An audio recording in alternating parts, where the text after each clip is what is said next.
ಉತ್ತರ ಕನ್ನಡ ಜಿಲ್ಲೆಯ ಭಟ್ಕಳ ಒಂದ್ ರೀತಿ ಬೂದಿ ಮುಚ್ಚಿದ ಕೆಂಡದಂತಿರುವಂತಹ ಒಂದು ಪ್ರದೇಶ. ಯಾಕಂದ್ರೆ ಇಲ್ಲಿ ಯಾವಾಗಲೂ ಕೂಡ ಕೋಮು ಸಂಘರ್ಷ ನಡೀತಾನೆ ಇರುತ್ತೆ. ಈಗ ಮತ್ತೆ ಭಟ್ಕಳದಲ್ಲಿ ಕೋಮು ಸಂಘರ್ಷ ಕೇಳಿಬಂದಿದೆ. ಭಟ್ಕಳ ಪೊಲೀಸ್ ಠಾಣೆ ಮುಂದೆ ಹಿಂದೂ ಕಾರ್ಯಕರ್ತರು ಪ್ರತಿಭಟನೆಯನ್ನ ನಡೆಸಿದ್ದಾರೆ. ನೂರಾರು ಹಿಂದೂ ಕಾರ್ಯಕರ್ತರಿಂದ ಶಹರ ಪೊಲೀಸ್ ಠಾಣೆಗೆ ಮುತ್ತಿಗೆ ಹಾಕಲಾಗಿದೆ.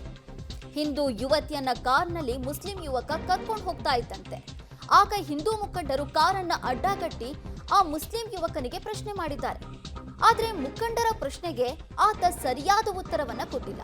ಆಗ ಬುದ್ಧಿ ಹೇಳಿ ಅಂತ ಪೊಲೀಸ್ ಠಾಣೆಗೆ ಆ ಮುಸ್ಲಿಂ ಯುವಕನನ್ನ ಕರ್ಕೊಂಡು ಹೋಗಿದ್ದಾರೆ ಹಿಂದೂ ಮುಖಂಡರು. ಆಗ ಹಿಂದೂ ಮುಖಂಡರ ಮೇಲೆ ಕೇಸು ದಾಖಲಾಗಿದೆ. ಸೇಫ್ ಆಗಿ ಅವನು ಹ್ಯಾಂಡ್ ಓವರ್ ಮಾಡಿದ್ದೇವೆ. ಅದ ನಂತರ ಮತ್ತೆ ಮಾಡೋಗಿ ಕೇಳಿದ್ರೆ ಯಾರು ಹೊಡೆದಿದ್ದಾರೆ ಬಿಟ್ಟು ತನಿಖೆ ಮಾಡಿದ್ರೆ ಅಷ್ಟು ಅರ್ಜೆಂಟ್ ಯಾಕಿತ್ತು? FIR ಮಾಡುವಂತ ಅರ್ಜೆಂಟ್ ಯಾಕಿತ್ತು? ಏನಾಗಿತ್ತು? ಅವನೇನಾದ್ರೂ ಮರ್ಡರ್ ಆಗಿದೆಯಾ? ಅವನೇನು ಕೈಕಾಲು ಮುರಿದೋಗಿದೆಯಾ? ಮೆಡಿಕಲ್ ಆಗಿದೆ, ಸರಿಯಾದ ತನಿಖೆ ಮಾಡ್ಕೊಂಡು ಪ್ರೈಮರಿ ಕೇಸ್ ನೋಡ್ಕೊಂಡು ಮಾಡ್ಬೇಕಲ್ಲ. ಯಾವ ಆಧಾರದ ಮೇಲೆ ಮಾಡಿರೋರು, ಯಾವ ಆಧಾರದ ಮೇಲೆ ಮಾಡಿರೋರು, ಯಾವ ಪ್ರೂಫ್ ಇದೆ ಹೊಡೆದದ್ದು? ನೋಡಿದ್ದಾರೆ ಅವರು ನವೀನ್ PSI ಅವ್ರು ಬಂದ್ರೆ ಅವ್ರು ನೋಡಿದಾರ? ಅವ್ರಿಗೆ ನಾವು ಸೇಫ್ ಆಗಿ ಅವನು ಹ್ಯಾಂಡ್ ಓವರ್ ಮಾಡಿದ್ದೇವೆ. ಅದ ನಂತರ ಮತ್ತೆ ಮಾಡೋಗಿ ಕೇಳಿದ್ರೆ ಯಾರು ಹೊಡೆದಿದ್ದಾರೆ ಬಿಟ್ಟು ತನಿಖೆ ಮಾಡಿದ್ರೆ ಅಷ್ಟು ಅರ್ಜೆಂಟ್ ಯಾಕಿತ್ತು? FIR ಮಾಡುವಂತ ಅರ್ಜೆಂಟ್ ಯಾಕಿತ್ತು? ಏನಾಗಿತ್ತು? ಅವನೇನಾದ್ರೂ ಮರ್ಡರ್ ಆಗಿದೆಯಾ? ಅವನೇನು ಕೈಕಾಲು ಮುರಿದೋಗಿದೆಯಾ? ಯಾವ ಆಧಾರದ ಮೇಲೆ ಮಾಡಿರೋರು, ಯಾವ ಆಧಾರದ ಮೇಲೆ? ಇಲ್ಲ ಮಾತಾಡಿ ಮಾತಾಡ್ತಾರೆ. ಭಟ್ಕಳ ಪರಿಸ್ಥಿತಿ ಏನೋ ನಿಮ್ಗೆ ಗೊತ್ತಿದೆ. ಒಂದು ಸೈಡ್ ಆಗ್ತಾ ಇದೆ ಅಂದ್ಬಿಟ್ರೆ ಇದು ನಾವು ಸೇರಿಸ್ಕೊಳ್ಳಿಕ್ಕೆ ಆಗುದಿಲ್ಲ. ಇದು ಮುಂದಿನ ದಿವಸದಲ್ಲಿ ಬಹಳ ದೊಡ್ಡ ಅನಾಹುತ ಆಗ್ಬೋದು.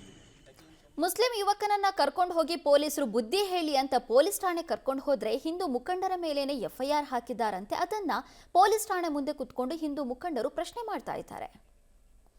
ಈ ಬಗ್ಗೆ ಹೆಚ್ಚಿನ ಡೀಟೇಲ್ಸ್ ಅನ್ನ ಕೊಡ್ತಾರೆ ನಮ್ಮ ಪ್ರತಿನಿಧಿ ನವೀನ್ ಸಾಗರ್. ನಮ್ಮ ಜೊತೆ ಸಂಪರ್ಕದಲ್ಲಿದ್ದಾರೆ. ನವೀನ್ ಸಾಗರ್, ಆಕ್ಚುಲಿ ಏನಾಯ್ತು ಭಟ್ಕಳದಲ್ಲಿ? ಆ ಮುಸ್ಲಿಂ ಯುವಕ ಏನ್ ಮಾಡ್ದ? ಹಿಂದೂ ಮುಖಂಡರು ಹೇಳ್ತಿರೋದೇನು? ಒಬ್ಬ ಯುವಕ ಮತ್ತೆ ಯುವತಿ ಸೇರಿ ಒಟ್ಟಿಗೆ ಒಂದು ಕಾರ್ನಲ್ಲಿ ಹೋಗ್ತಾ ಇರ್ತಾರೆ. ಈ ಸಂಬಂಧಪಟ್ಟಾಗೆ ಹಿಂದೂ ಮುಖಂಡರಿಗೆ ಒಂದು ಮಾಹಿತಿ ಬರ್ತದೆ. ಮುಸ್ಲಿಂ ಹುಡುಗ ಹಿಂದೂ ಯುವತಿಯನ್ನ ಕರೆದುಕೊಂಡು ಬೇರೆ ಕೆಲಸಕ್ಕೆ ಹೋಗ್ತಾ ಇದ್ದಾನ ಅಂತ ಒಂದು ಮಾಹಿತಿ ಬರ್ತದೆ. ಆಗ ಹಿಂದೂ ಕೆಲವು ಮುಖಂಡರು ಆ ಕಾರನ್ನ ಸಾಗರ ಹೋಗುವಂತಹ ರಸ್ತೆ ಮಾರ್ಗದಲ್ಲಿ ತಡೀತಾರೆ. ಭಟ್ಕಳದಿಂದ ಸಾಗರಕ್ಕೆ ಹೋಗುವಂತಹ ಮಾರ್ಗ ಅದು. ಆ ಮಾರ್ಗದಲ್ಲಿ ತಡೆದು ಅವರನ್ನ ಪ್ರಶ್ನೆ ಮಾಡ್ತಾರೆ, ಈ ಹುಡುಗಿಯನ್ನ ಎಲ್ಲಿ ಕರ್ಕೊಂಡು ಹೋಗ್ತಾ ಇದೆ, ಯಾಕಾಗಿ ಅಂತೇಳಿ. ಮೊದಲು ವಿಚಾರಿಸಿದಾಗ ಅವರಿಬ್ರು ಒಟ್ಟಿಗೆ ಒಂದೇ ಇದರಲ್ಲಿ ಕೆಲಸ ಮಾಡ್ತಾ ಇರುವಂತಹ ವರ್ಕರ್ಸ್ಗಳು ಅಂತ ಗೊತ್ತಾಗ್ತದೆ. ಒಟ್ಟಿಗೆ ಕೆಲಸ ಮಾಡ್ತಾ ಇರ್ತಾರೆ. ಆದ್ರೆ ಬೇರೆ ರೀತಿಯಲ್ಲಿ ಅವರು ಹೋಗ್ತಾ ಇರುವಂತದ್ದು ಅವರಿಗೆ ಗಮನಕ್ಕೆ ಬರ್ತದೆ.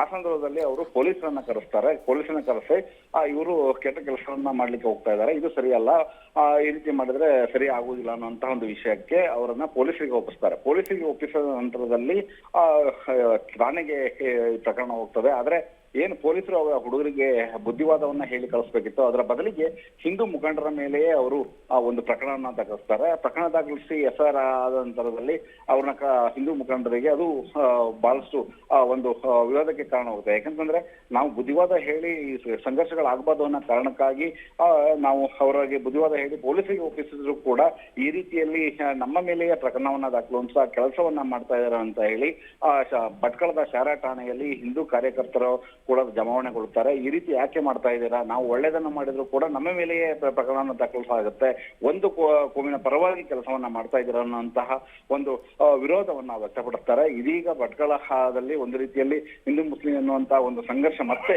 ಚಿಗುರು ಹೊಡಿತಾ ಇದೆ. ಯಾಕಂತಂದ್ರೆ ಮುರುಘನಕಟ್ಟೆ ಪ್ರಕರಣದ ನಂತರದಲ್ಲಿ ಇದೀಗ ಮತ್ತೆ ಈ ಹಿಂದೂ ಮುಸ್ಲಿಂ ಸಂಘರ್ಷಕ್ಕೆ ಈ ಯುವತಿಯ ಒಂದು ಪ್ರಕರಣ ಈಗ ಠಾಣೆ ಮೆಟ್ಟಿಲಿರುವಂತದ್ದು. ಈಗ ಅಲ್ಲಿ ವಾಗ್ವಾದ ನಡೀತಾ ಇರುವಂತದ್ದು. ಪೊಲೀಸರೊಂದಿಗೆ ಹಿಂದೂ ಮುಖಂಡರು ಸಂಬಂಧಿತ ಪ್ರಕರಣ ಹಾಕಿರುವುದಕ್ಕೆ ವಿರೋಧವನ್ನ ವ್ಯಕ್ತಪಡಿಸ್ತಾ ಇದ್ದಾರೆ.